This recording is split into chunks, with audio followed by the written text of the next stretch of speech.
So, hi guys, meron tayo ditong chicken feet. Ayan. So, binabad ko sa asin para malinis. Natanggal ko na yung mga kuko. So, ayan. Gagawa tayo ngayon ng chicken broth collagen. Ayan.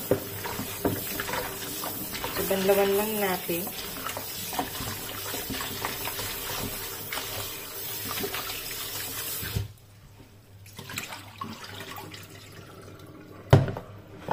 Ayan yung itsura niya.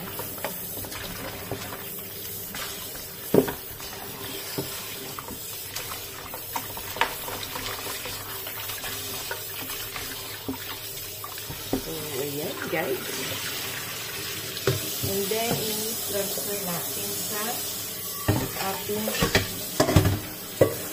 powder at adding pakuluan ng pakuluan hanggang makuha natin yung malagapas na tubig niya.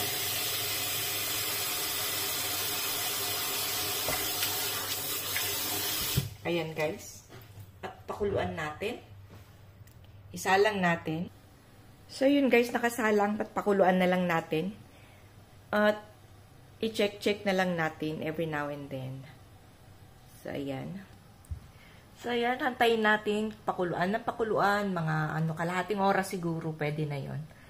So, balikan natin yan mamaya. Ayan na guys, kailangan lang natin tanggalin yung mga ito. Yung kanyan. Para hindi siya mahalo.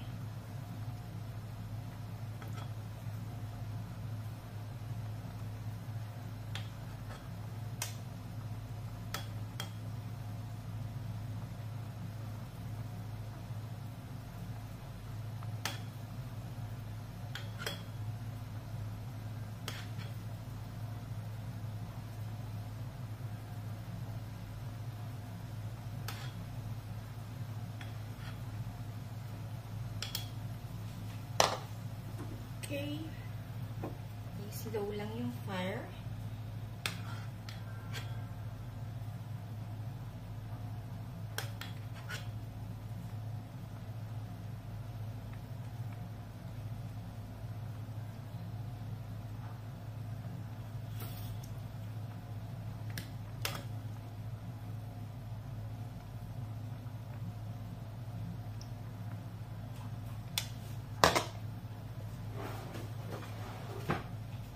Kalimutang ihalo.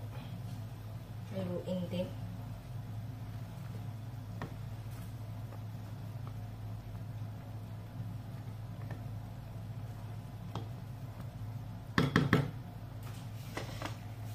So, ganyan. Pakuluin lang ng pakuluan hanggang magkulay gatas yung sabaw. So, ayan guys. Good to go na to. Pwede na nating patayin at palamigin. Palamigin na lang muna natin, tsaka natin ilagay sa lagayan niya. So, ayan siya. So, hayaan muna natin dyan para lumamig. And so, salain na natin.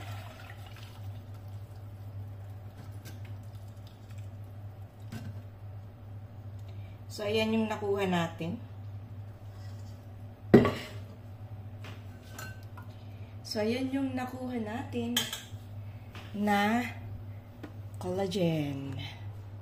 Ayan. So, ayan ang iinumin natin.